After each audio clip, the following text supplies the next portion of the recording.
Very good evening, friends. This side, Rahul Magan here as a Group Chief Executive Officer, Treasury Consulting, and also a venture capitalist. You must be noticing that I'm not focusing on the screen. Yes, I'm actually looking at an interview by Carmen Rehert, the World Bank Chief Economist. And she is talking about the global GDP contraction, to be honest. And I think that she is talking in the right sense. She's also talking about the potential debt fueling in the market. So she is talking on Bloomberg. Karman Reinhardt, World Bank Chief Economist.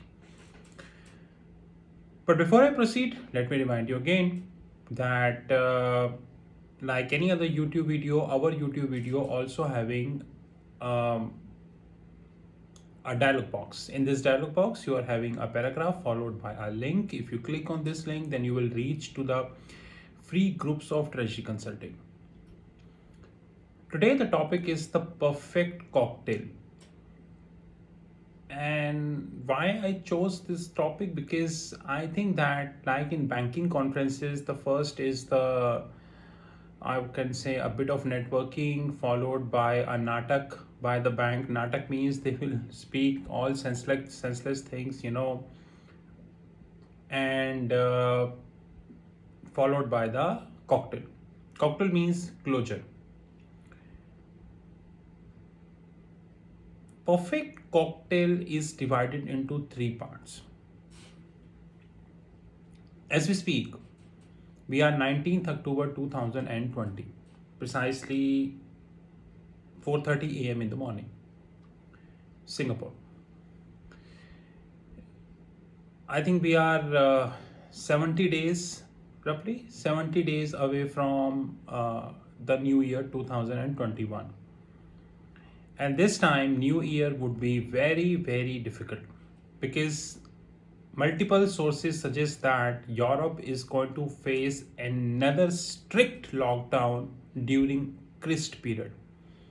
Christ means Christmas. So in European parlance, people call this Christ.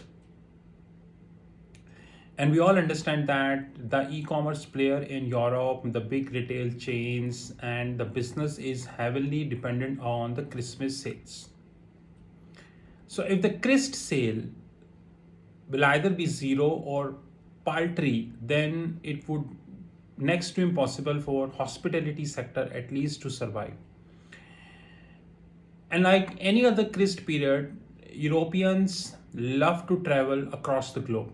Like people from London, they travel to US, they travel to some cases Southeast Asia like Singapore, and they travel to different parts of Europe like Denmark, Switzerland and all. And that travel this time would be highly muted. I think muted is a respectful word. I think almost zero, because coronavirus is flaring up in Europe and we already understand what is going on in London. That is most important thing we need to understand. So when we talk about European economy, and unfortunately European Central Bank, which is ECB, is not being able to do the job the way he's supposed to. As I already pointed out that Christine Lagarde, the head of European Central Bank, she is definitely not the right candidate for ECB. And Europe as a whole will pay the price of this. Very soon the whole world will realize, and I'm telling you that like 2012, pigs, which is Portugal, Italy, Ireland, Greece, and Spain, these stories will come again. And unlike 2008 and 2012, I really doubt that the international bodies like World Bank and International Monetary Fund are anywhere in situation to handle this mess, because their coffers are almost very low. And their relationship with the US, we understand. So the perfect cocktail scene one is that Europe is heading towards a big crisis, and I agree that London used to play a very important role as a global financial center, and now as we speak, there is a hell lot of talk which is there in the public domain about the possible exit of London, which is Brexit deal without any trade agreement. Of course, we will definitely have a detailed video about Brexit with and without trade agreement, but simplistically speaking, if you know Britain will quit European Union without any trade agreement, then it is seriously a mess. And unfortunately, the British Prime Minister Boris Johnson very recently, directly or indirectly, concluded the same to British people. And I really don't think that British people are highly conducive in nature as far as this statement is concerned, and we need to understand this pretty well and straightforward. That is most important thing. Another very important thing is that you know things are changing at a much faster pace in the US for multiple reasons. Number one, as we speak, we are precisely 18 days away from US election, and fortunately or unfortunately, Biden is having at least 10 big figures. One big figure is 1%. Biden is having 10 big figure lead versus Trump. So standing today, Trump is around 41% and Biden is around 52. Somewhere between 51 to 52, and rest are others. So slowly, it is now getting clear that Biden is having a show. And I'm sure that, of course, the detail would come to our group members, our paid members. But if Biden will having a show, then we need to handle this situation in a little different way versus what would if Trump win. But having said that, we need to clearly understand in detail that 2016, more or less the scene was same. And what is the scene? What was the scene is that people anticipated that Hillary Clinton will win, but this is history.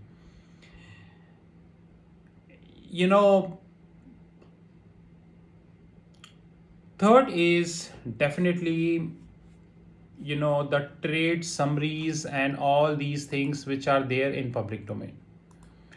So Trump is having a way to handle China,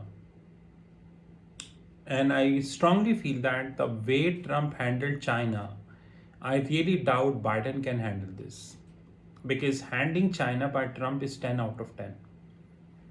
I really doubt Biden is anywhere closer to Trump as far as the handling of China is concerned. Of course, the biggest mess Trump created is the coronavirus, and I think his all good deeds are now overshadowed because of coronavirus, and unfortunately he is not realizing that mistake. Rather, he criticized few people in public domain very recently, which led to decline his I would say perception in the public. That is not good, irrespective of the fact that he himself tested positive, and unfortunately after every second day a negative news is coming from the White House. I hope you've been through a latest cover page of Time magazine. If you look at the latest cover page of the Time magazine, you will get to know what I wanted to convey to you. And by the way, Time magazine is the most reachable and highly trusted magazine we have in United States and of course across the globe. So this is part one. If Trump will quit, rather lost, then all the multilateral trade agreements like the tariffs on China, phase 1 deal, forget phase 2 because phase 2 is yet to start, to be honest. Tariffs in China, tariffs on China, the multilateral agreements between US and Iraq, US Iran, US China, US North Korea, US India, US Singapore, all these multilateral agreement will change. Standing today, it is extremely difficult to predict whether all multilateral agreement would be against what Trump said, or some, or maybe 10-20%. But predominant of that multilateral agreement is definitely the Chinese multilateral agreement, and I think the whole world will look at that because base metals, gold, silver, and everything depends upon that. So example, Trump lost, assuming, and Biden came in. I'm sure Biden will definitely love to have a conducive relationship with China, which Biden thinks is conducive, but Biden don't understand that nothing is conducive with China. So, with this regard, the phase one deal, which definitely Trump did, is good for nothing. And if it is good for nothing, I'm sure that the base metal will swing like this. And it would be next to impossible for any trader to understand where exactly the base metals are heading. Henceforth, I request people to stay away from base metals at least by the time US elections are done. And that's the only reason that our commodity desk is also staying away from base metals as far as till the we are getting any conclusive evidence from the US market that who is winning. Because of course there are many surveys, I can say polls done in US, and everyone is supporting Biden. In fact, today also when I was reading newspaper that 22% of Indo-Americans, means Indians, those who are established in US and got, I think, green card, the basically citizenship, they are, pro Biden, and rest are supporting and like that. So one is definitely the Europe lockdown, which is on the cards. Coronavirus cases are flaring up as we speak. The whole globe is roughly 40 million coronavirus cases. And the second perfect cocktail is definitely the US election and the base metal. And third, the most important, is the central bank's quantitative easing. Because either Trump will win or Biden will win. This doesn't make a sense, but this will make sense for Federal Reserve. Because we should not forget that Mr. Powell, the head of Federal Reserve, he was not in agreement to cut the rate to zero. And I really trusted him because I think that because I have no respect for Janet Yellen. I understand she is ex-Federal Reserve and previous to that. I think that Mr. Powell was under huge pressure. Because of that, he was asked to cut the rates and he made it zero straight away. Of course, this had a denting impact on the portfolios managed by the banks across the globe and the individual's portfolio also. That's more important. And another very important thing is that if Biden comes, and here I am doing my research and I need to conclude my research as early as possible in another 5 days. Because if Biden comes, then I'm sure that the political pressure on Powell would be less what it is today. Because on two occasions, Donald Trump even tweeted that he is interested to fire Mr. Powell. But market reacted in a negative way, and which pushed Donald Trump not to go ahead with this plan. And now he cannot because it's 18 days away from elections. But I heard Mr. Biden several times. But one thing I've not been able to understand completely his opinion about the Federal Reserve. In fact, the second presidential debate between Trump and Biden is all set, of course, virtually. But in the first debate also, the very important point which was completely or outrightly missed is the opinion of both Trump and Biden on the Federal Reserve balance sheet. It's highly unfortunate that although we are really appreciating the work Federal Reserve did, and I really doubt that any Southeast Asian central bank and or even European Central Bank is even closer to a great work done by Federal Reserve. But having said that, coin is having head as well as tail, and we really need to understand that Federal Reserve balance sheet is ballooning like we are pumping too much air in a balloon. And every balloon in the whole globe is having a limitation. He cannot take unnecessarily airs, and if we continue to push the air, then balloon bust. As simple as that. But one thing which I outrightly missed, in the first debate is about the opinion of both on Federal Reserve, and I'm sure that in the second debate also this is not going to be on agenda. So it is really difficult to predict the Biden's opinion on Federal Reserve. But considering his personality, considering his basically the whatever limited information we have on Bloomberg, Reuters, and public domain, to me it suggests that he is not an autocrat and he will not put Federal Reserve the way Trump wanted to. But having said that, Federal Reserve is in dilemma now. I think a trilemma now. Because one side Federal Reserve balance sheet is around 7 trillion, which is, don't ask me, it's a very huge number. Secondly, Federal Reserve himself committed that they are not interested to raise the rate at least before 2024. In 25, they will see if required. By the way, we are in 2020, 2024, another 4 years to go. And third and very important thing which Biden said, and that really concerns me is basically that really concerns me is their positioning in the ETF markets. As we speak, Fed holds around 16 ETFs, and if I tell you the return they generate, then you would laugh. So don't ask me about that. You know, budget deficit is growing.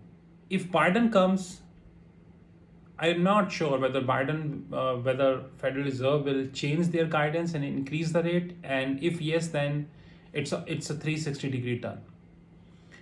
And I really doubt markets are prepared for that or not, to be honest. Last but not the least, we also need to understand very clearly that most importantly is the military relationship of US with the various countries of the globe. So one is the multilateral treaties, that is separate, and one is the military relationship between US and multiple countries of the globe. And that really matters. Just like US is having a military relationship with South Korea, they are having very handsome, basically a very good military relationship with Japanese government. And unfortunately, Mr. Abe is no more a prime minister of government of Japan. Now we have fresh prime minister. So US military relationship with other countries, that also matters, because we need to understand the potential and absolute impact of geopolitical relationship. And defense play a very important role, just like India and China. So till few years ago, it was India versus Pakistan. Now it is India versus China, and we all understand that government is serious on all fronts as far as the defense import or exports is concerned. And that's the reason they are inviting the private participation in the Indian defense, which I think is good strategy, not bad. The perfect cocktail ends the budget deficit. I will not tell about the budget deficit of India, as the data is really, you understand, well, whole globe is facing budget deficit, and as I speak with you, I'm talking about a numbers presented by International Monetary Fund. Budget deficit as a percentage of GDP. In 2019, International Monetary Fund said the budget deficit was 6.3%, while in 2020 they are expecting 11.9, which is precisely 12%. In 2021, they are suggesting near about, which is 11.8, which is again 12%. And 2022, they are expecting minus 10.9, which is 11%, and 2023, which is minus 10%. So first of all, one very clear thing, World Bank need to understand that no one can envisage what would happen in 2023. That's very important, especially after coronavirus. That is the most important thing we are having. Because coronavirus is having a denting impact across the globe. And how long the world will take to recover out of it, that is really a concern, and God knows what is in the pipeline in nearest future. We also do not know about this, so that's more important thing. But one thing which I can seriously correlate with the data presented by the International Monetary Fund is that from 2020 till 2023, which is precisely 4 years, the China is facing budget deficit to the tune of at least 10%. That's more important. I think the whole Southeast Asia is facing budget deficit, which include India, Singapore, China. I have no words for Thailand. You can clearly see what is happening in Thailand, where the stock markets are heading. I think stock markets are heading towards the worst in Thailand. And I think Thailand position as an economy is really in a mess. And Philippines is also not apart, to be honest. It's not, it's no, it's the difference is very, very minimal, to be honest. And if all the Southeast Asian countries, which include Singapore, India, China, Philippines, Thailand, if they continue to report budget deficit, then I'm 200% sure that the mess is around the corner. And till what extent the central banks of these countries would be able to pump the money, that is another problem, because the International Monetary Fund already said that India public debt to GDP would trigger to 90% soon, because government is borrowing too much because of pandemic. And now thanks to the GST shortfall, government need to borrow for GST shortfall also. And God knows how much they need to borrow, because the tentative figure which is coming in public domain is somewhere 1 lakh to 1,50,000 crores. But being a non-tax expert, I really don't comment on this figure. Only the tax experts can comment in this figure. And I really don't understand the authenticity of that figure also. So the perfect cocktail is situation is really messy across the globe. And as a young investor, or as a seasoned investor, advanced investor, or an institutional investor, one has to be very careful in that regards. If we lose, we lose. And I'm telling you that 3 weeks before the world saw risk off, almost all indices of the globe were in red. Almost all. Either Singapore, India, US, Europe, and all. And guys, don't think that risk off is not coming again. I'm telling you. If any nitty-gritty happens in US election, then I'm telling you a big risk off is on the cards, which can even take gold to 2000 also in a matter of time. So please be ready to see gold even at 2000 or maybe at 1800. I'm telling you. The only thing is we need to predict in a right way where the swing is. That's more important. And we are working in that direction. And I think we understand that where the swing is as of now, to be honest. So this is the end of perfect cocktail, and I think that there is a hell lot of mess which we are having across the, I would say, across the globe, and situation is little tricky. As an investor, we need to be very, very careful, because we really do not know where things would end up. But one thing we clearly understand, that situation will get worse after every passing day if it would continue. And somehow the news which is coming from Thailand, which is suggesting another political mess in the country and the drawdown in the stock exchanges, is really a concern, at least to me. This is what the perfect cocktail is, and the next 18 days is really, really tough.